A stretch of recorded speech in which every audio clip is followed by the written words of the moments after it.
पुण्या गोविंदानं नांदणारा हा समाज आज तुम्ही आमच्या मातन बांधवांचे काही पुढारी पुढे करून काहींना गाड्या देऊन काहींना घोड्या देऊन त्यांना पुढं केलं आणि या मातन समाजाच्या भोळ्या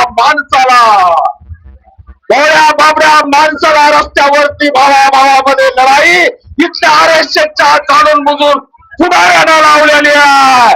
म्हणून माझं या ठिकाणी कळकळीची नम्रतेची विनंती आहे या मोर्चाच्या माध्यमातून की देवेंद्रजी फडणवीस हे भाजप सरकार ही RSS जर यापुढे समाजामध्ये तेढ निर्माण करत असेल तर आम्ही हे आंबेडकरीचे लेकर बाबासाहेब आंबेडकरांची औलाद कधीही खपवून घेणार नाही. लक्षात असू द्या, बाबासाहेबांची औलाद हा इतिहास घडवणारी औलाद हा औलाद लढणारी औलाद आहे.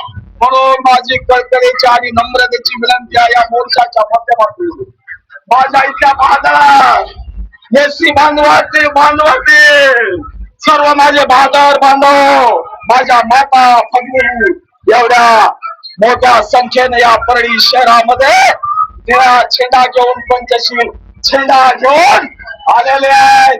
तरी या ठिकाणी जबरदस्त असा हा मोर्चा माझ्या इथले जे कृती समिती आहे त्यांचं मी या ठिकाणी अभिनंदन करतो की त्यांचं जे निवेदन आहे तो निवेदन जबरदस्त आहे. परळी शहर हे आंबेडकरी राजाची ताकद आहे. म्हणून या ठिकाणी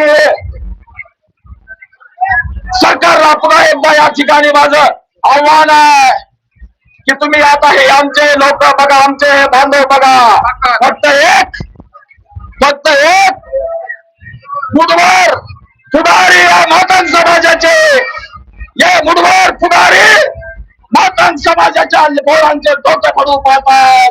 त्या मुठभर पुढाऱ्याला जागा दाखवण्याची काम मातन समाजाच्या पोरांना केला पाहिजे ही भूमिका आपण याची करू.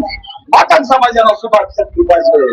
म्हणून इथल्या सर्व आलेल्या बौद्ध समाज असेल, चर्मकार समाज असेल, आपल्या एससी कॅटेगरीतल्या सर्व बांधवाचे मी या ठिकाणी आव्हान करतो आणि त्यांना क्रांतिकारी सलूट करतो, जय भीम करतो.